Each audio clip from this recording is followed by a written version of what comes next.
How to recover from betrayal in your own family. My boss, Jim Wright, told me to take a quick tour of the hotel so I could see how extensive the electrical upgrades needed to be. He was to meet with the owners of the hotel at their office. I strolled around the pool without letting anyone know that I was trying my best to capture all the cleavage I could. It was then that I saw a red-haired fox in her she was in her 42nd, chatting with a man who was a few years younger.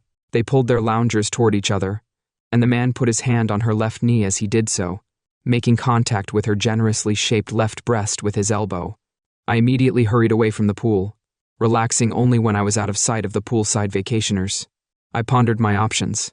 I watched the couple for about 20 seconds. I knew what I should do, but I thought about the consequences and saw only one decent course of action. I quickly sent a text to my boss and snuck back to the pool, trying to be as inconspicuous as possible. I stood in the shade of the upper balcony with my phone's camera display on slowly. I started filming the couple I'd noticed earlier.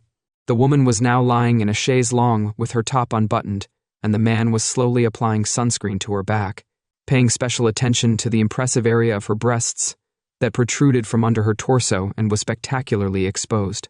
I'd only been shooting the video for a few seconds when the man was clearly angry and ran up to the couple.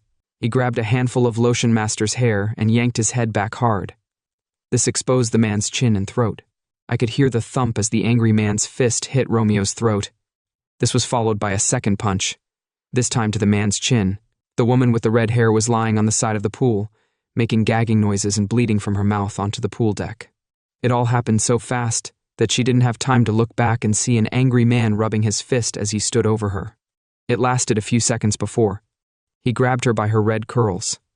Jim was all she could manage to say before he lifted her to her feet by the hair on her head.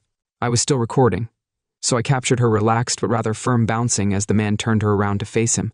"You idiot," was all he could say as he looked at his wife's panic. He looked at her stricken face and then down at her loose breasts. I thought he was going to hit her, but thankfully he contained his anger and just pushed her back into the pool. Then he threw a few chairs and plastic tables across the deck. He saw me standing off to the side and visibly slouched, then clumsily moved in my direction. "Mike, take me to the truck before I end up in jail," he managed to say through his tears. I took Jim to the company truck in the parking lot. He was like a zombie, and as I drove down the freeway, he showed no emotion and stared straight ahead. The hour-long drive home was pretty quiet, except for the odd grunt from Jim. I parked in the driveway and walked him home. Jim sat at the kitchen table while I got 2 beers out of the fridge. I put one in front of him and opened the other for myself. I sat down opposite him. His gaze was unwavering, making me feel a little uncomfortable. I stared into his eyes for a few seconds before asking, "Did we get the contract?" Jim blinked at my question before suddenly bursting into laughter. "You're a dumb dude," he said. He muttered as he opened his beer and took a big gulp. My question was probably stupid, but it got Jim out of his trance. He told me she was going to spend a few days with her mother at her parents' cabin on the lake. She left yesterday morning. She's probably been sleeping with that damned Harris since yesterday. I called her mom's cabin this morning and asked to speak to Kelly. Her mom told me she was in the shower, but she would have her call in a few minutes. Kelly called about 10 minutes later. She said she was in her mother's bathroom at the lake at 10. It's not possible that she could have made it to Timberbrook by 000 in the morning, given that you found her with that guy. I recognized Harris, which suggests that her mother was aware of what Kelly was doing and was covering for her. Jim agreed with me. She's been visiting her mother at the cottage every summer since we got married, so I have to wonder how long this has been going on. There's been a lot going on, and whether one Edgar was the first or just one of many, Jim had an interesting point of view, and I considered it from every possible angle as I drove home. It seemed possible and even likely that Jim's wife had been aided and abetted in the affair by her own mother. Could it have been an inherited trait or just some weakness that had been nurtured over generations? As I pulled into the driveway, I saw my mother. I didn't feel like listening to her nonsense, so I parked and went to the back door. I knew my wife Tracy would be sitting at the kitchen table drinking wine with her mother as usual. I was right. The only thing I didn't expect was the volume of conversation. Well, to be honest, both the intensity and content of the conversation was a bit of a shock. Mom Tracy practically yelled at her mother, "You know how much Daddy hates one-eyed. What the hell were you thinking?" I couldn't help but overhear. I have to say, I admire Tracy for being so outraged by her mother's actions. She and I had made a vow to remain faithful throughout our marriage, and Tracy and I were on the same page on that. Please don't refer to Bentley as one-eyed. It was an accident. Besides, he's still capable of performing quite well. Kelly was adamant that it wasn't an accident. Tracy replied, "You were out in broad daylight with another man instead of Daddy, and only 2 hours away from home. I warned you to keep your guard up, but you didn't. Anyway, I thought we were far enough away from home to be safe. I don't know why your father was there or how he found us by the pool. He never goes to hotels, much less their pools. Do you think he's cheating on me?" "No, I don't know." Tracy replied, "Dad adores you. He would never cheat, and I'm sure he had no idea you were tooting his horn. That's why his reaction was so violent. He must have been shocked to see one eye rubbing lotion on your big breasts. Bentley only rubbed lotion on the sides." Kelly said he was a real gentleman. I'm sure he was. His father punched him in the throat with his fist and then broke his jaw for no good reason. "How are you going to handle this, Mum? Dad seems really angry. I'd like to stay with you for a few days until your father calms down, if you don't mind. You know how much Jim adores me. He'll get over this little mistake. Maybe until he finds out about your other mistakes." Tracy suggested that wouldn't end well. Kelly had Tracy said my wife had made other mistakes. I didn't know about them. My wife didn't seem very surprised that her mum was with one egg. I found out some disturbing information. I didn't want them to know I was in the house. I left through the back door and walked around the front of the house. The mother and daughter fell silent as soon as I left. I nodded to the silent duo. I walked over to the refrigerator and got a beer. I thought to myself, I had the feeling that they had no idea how much I knew about what had happened that day. They were probably waiting for me to show my knowledge in some way, but I turned around and went upstairs to take a shower. They must have been curious about how much I knew, how I would react, what I would say, and who I would tell. However, I decided to leave them guessing. The whole situation was a mess, and Tracy's role in it was disturbing, to say the least. It struck me that Tracy obviously knew her mum was promiscuous, but I didn't mention it to her dad or me. Keeping a secret like that was basically the same as lying. I'd just finished getting changed when Tracy walked into the bedroom. "Mom and Dad had a little fight today. Mom wants to stay with us for a few days until they settle their differences." I told her I'm okay with it. "I hope you don't mind." What kind of husband would I be if I objected to my wife's mother staying for a few days? I asked, rhetorically. "Your parents deserve special consideration. Just look at how kind your father has been to me. He's a really great guy." Tracy seemed to be studying my face, looking for any hint of my feelings when I mentioned her father. She flinched slightly, but maybe it was just my imagination. "That's one of the reasons I love you so much, Mike. You always treat me and my family like we're special." Tracy replied, "I've been working with your father for 5 years now. I knew him before I met you, and he is special. He gave me my first real job. He's a good boss and a great father. I've got to say, I'm really impressed with your father. He's the best father a girl could ever have." I don't know why, but my praise of him didn't seem to please Tracy as much as it should have. I'd never noticed it before, but now it seemed to me that Tracy was feeling some guilt over her mother's extramarital activities. I'm not sure why, but I just never noticed anything before. Kelly spent half of dinner asking me questions about work. She wanted to know what projects we had going on, what we were bidding on, and where I was working. On that day, it was clear that she was trying to find out how much I knew and how Jim had ended up at the same hotel where she had ordered the one egg special the night before. I avoided mentioning Jim being asked to do an upgrade job at the Prodigal Hotel or my role in the swimming pool den. I decided that my wife and her mother were not the only people with secrets. After dinner, I had a feeling that there were more secrets in the house. I decided to go out and mow the lawn to clear my mind. I left my phone on the kitchen table, hidden behind a banana, away from the dishwasher. It was getting dark by the time I finished putting the mower away. Both women were watching Survivor on the TV in the living room. I put my phone in my pocket and said goodnight to them before heading upstairs to the master bedroom. Then I listened to the recorded conversation my wife had with her mother. To put it mildly, it opened my eyes. The two women They were planning how to get Jim to forgive her. They came up with a few ideas, but basically, it boiled down to Kelly sleeping with Jim for as long as it took for him to forgive her and trust her again. My wife suggested that Kelly increase the amount of pleasuring she did with Jim and let him fondle her. Kelly wasn't thrilled with this option.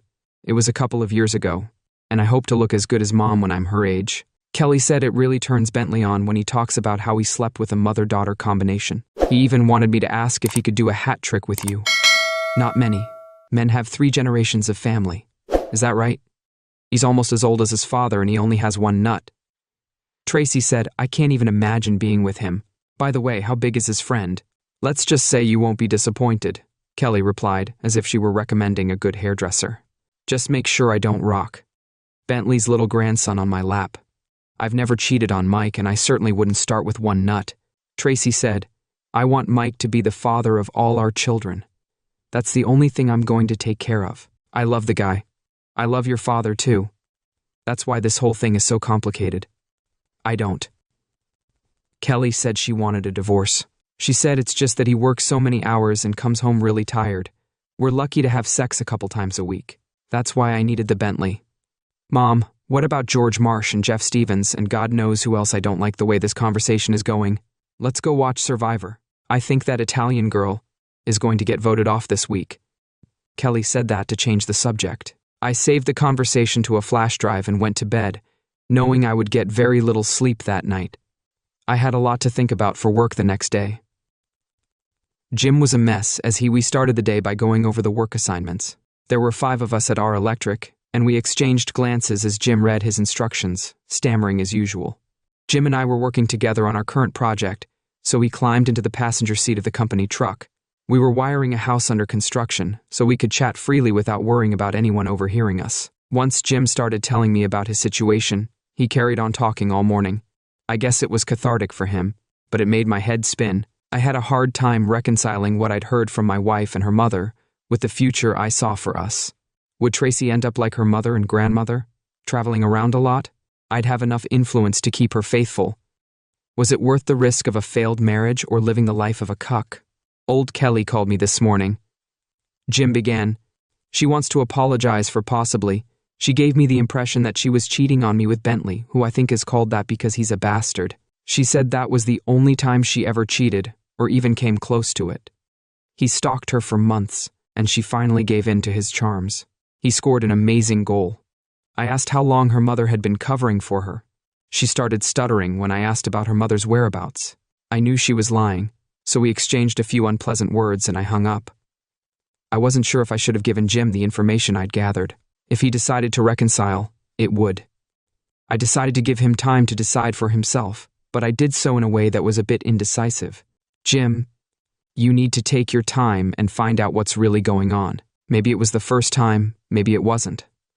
I suggest you think about the situation and weigh up the full implications of your decision. You've got to decide whether to keep Kelly or let her go. I feel sorry for you, Mike. You're married to my daughter, but you work with me, so you're caught in the middle of this mess. I feel like I've wasted 25 years of my life if it weren't for Tracy. I'd say my married life was a meaningless sham if it weren't for my wonderful daughter and reliable son. The only saving grace was the law. When I got home that evening, I was still undecided about my next course of action. As soon as I entered the kitchen, Tracy and her mother pounced on me from all sides. My dad told my mom that you were the one who told him that my mom was in the pool with Bentley. My mom said with great anger what kind of person would try to ruin her marriage to my dad. She also asked what she was supposed to do. I answered her more calmly than I actually felt. You could have. I was told that Jim was in the neighborhood and he'd left the pool. Kelly interjected that would have been the gentlemanly thing to do. I was afraid you'd lose the pleasure of having one eye massaging your breasts in public. I was only thinking about you even though your naked breasts were distracting as hell. I replied that it wasn't my fault that you and your mother lied to Jim. You told him that you'd slept with some crazy weirdo and that your breasts were seen by a lot of people. Jim beat up himself. You're trying to push your way into one of the best guys I've ever met, and you're doing it with a bunch of lies. Did you hear about Grandma lying to Jim? It just keeps getting worse and worse. You have no idea how bad it is. You knew about your mother and grandmother being easy girls, and you lied to help them maintain that status. Now you're all pissed at me because your mother was so stupid that she let a scumbag play. I'll stick to my decision to be honest and upfront with Jim, while you two try to justify what you've been doing to your father and grandfather all these years. I could see the concern on Tracy's face as she considered my words. I've never cheated on you, and I never would. I'm not like my mom and grandmother. I tried to help them keep their nasty secrets, but I didn't like the whole thing. I kept telling them to stop. Affairs and fidelity to their husbands. You said that Kelly asked before Tracy could give her a murderous look. Oh yes, that's what she said. Kelly suddenly agreed as she realized Tracy's plight. She said she'd never cheat on you and insisted that Mom and I start following the rules of fidelity. I was wrong to let Bentley seduce me, but it will never happen again. I've learned my lesson, I swear it. Did George Marsh and Jeff Stevens have big ones too? Were they just really convincing? I blurted out before I could control my mouth.